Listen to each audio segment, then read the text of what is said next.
Tawagin niyo na lamang po ako sa aking palayaw na Tonton. Nais ko lamang ibahagi sa inyo ang kakatuwang karanasan namin ng isang gabi na kami po ay magbakasyon sa Bautista, Pangasinan.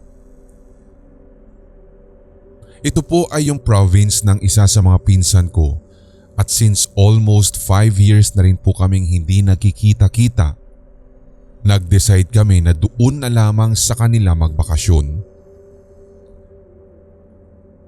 Wala naman po talagang kakaiba sa mga nagdaang araw.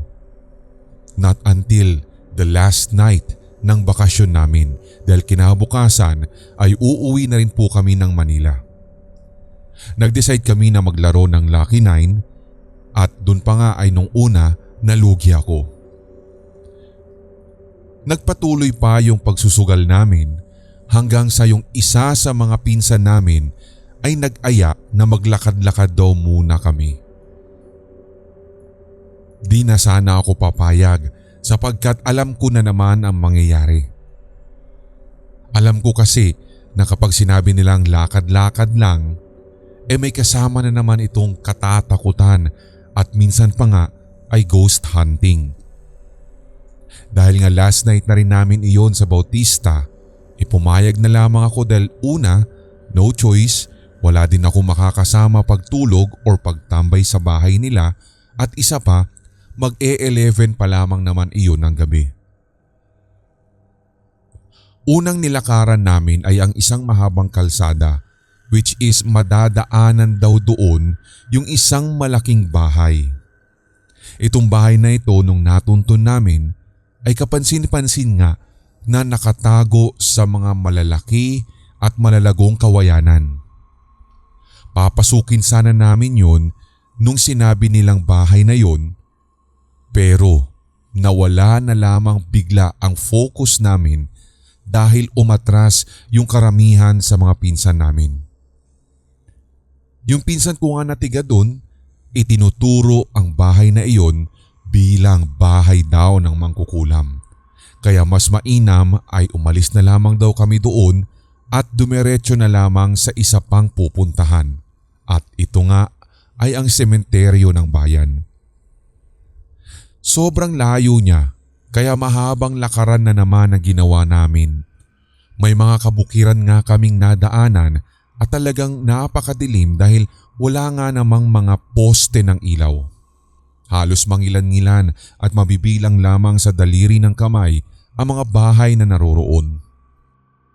Naalala ko pa nga noon na galit na ako sa mga pinsan kong babae dahil sobrang ingay nila at yung isa pa ay napakatinis kasi nung boses.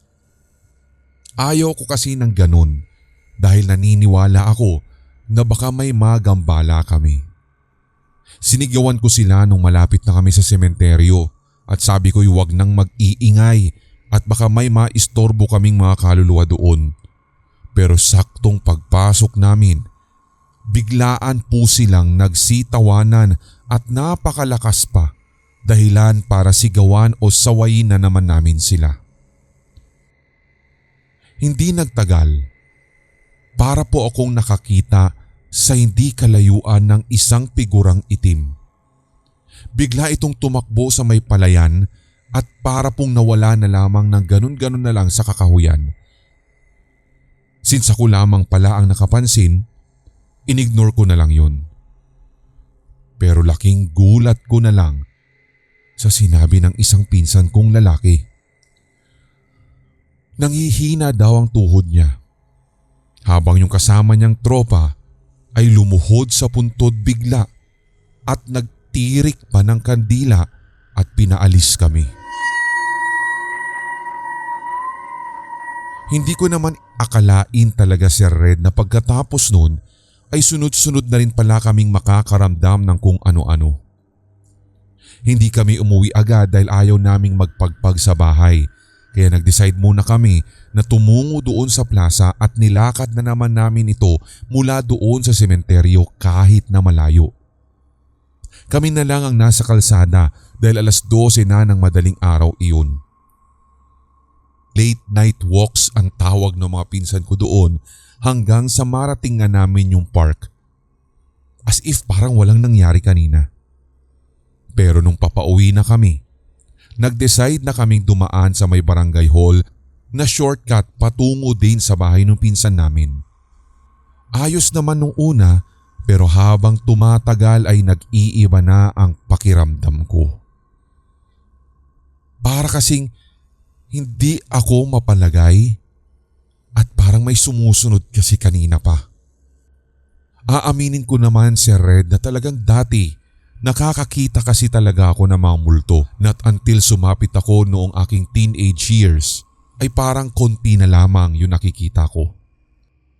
Again, parang first time ko na naman kasing makakita ng ganito matapos yung mahabang panahon na hindi ko siya naranasan.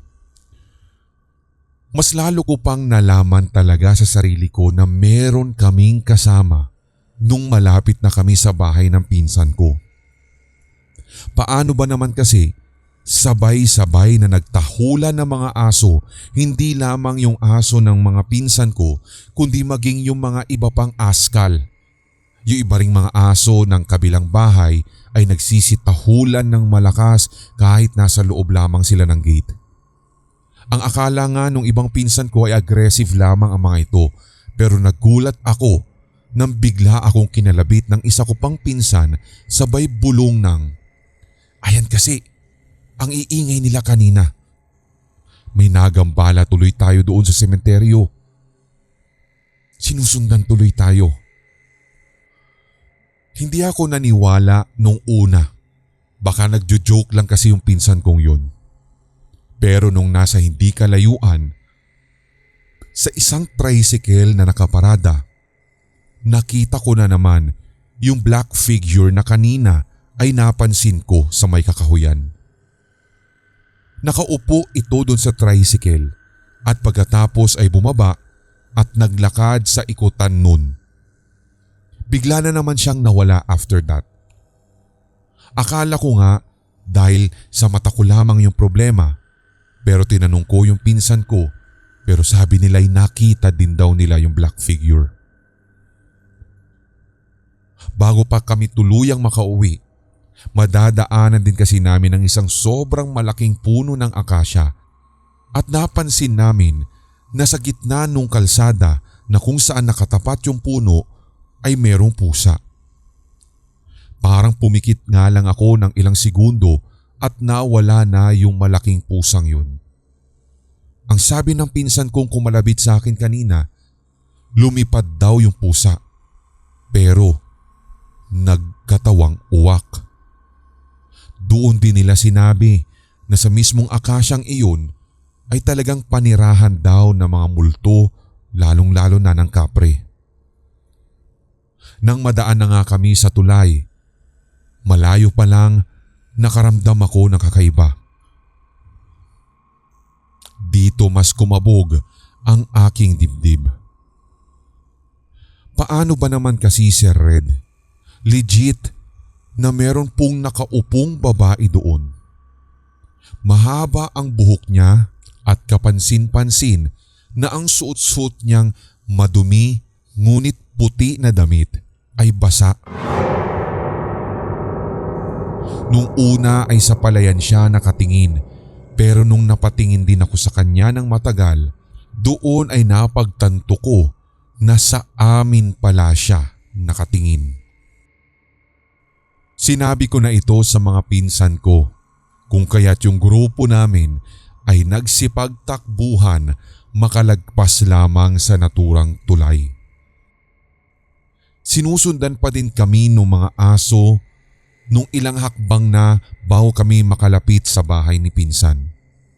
Hanggang sa yung tahol kanina ay bigla na lamang pong naging alulong at ang mas nakakatakot pa ay yung marinig po na sabay-sabay na nagsisipag-alulungan yung mga aso kahit na yung mga nasa kalye. Doon na rin po kami nagpagpag sa labas ng gate ng bahay ng pinsan ko.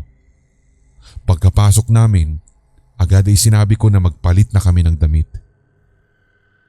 Marami pa akong karanasan sa mga ganitong klasing mga bagay, Sir Red. Pero ito po muna ang kaya kong ibahagi sa ngayon. Kinikilabutan na naman po kasi ako habang nagtatype ng entry kong ito.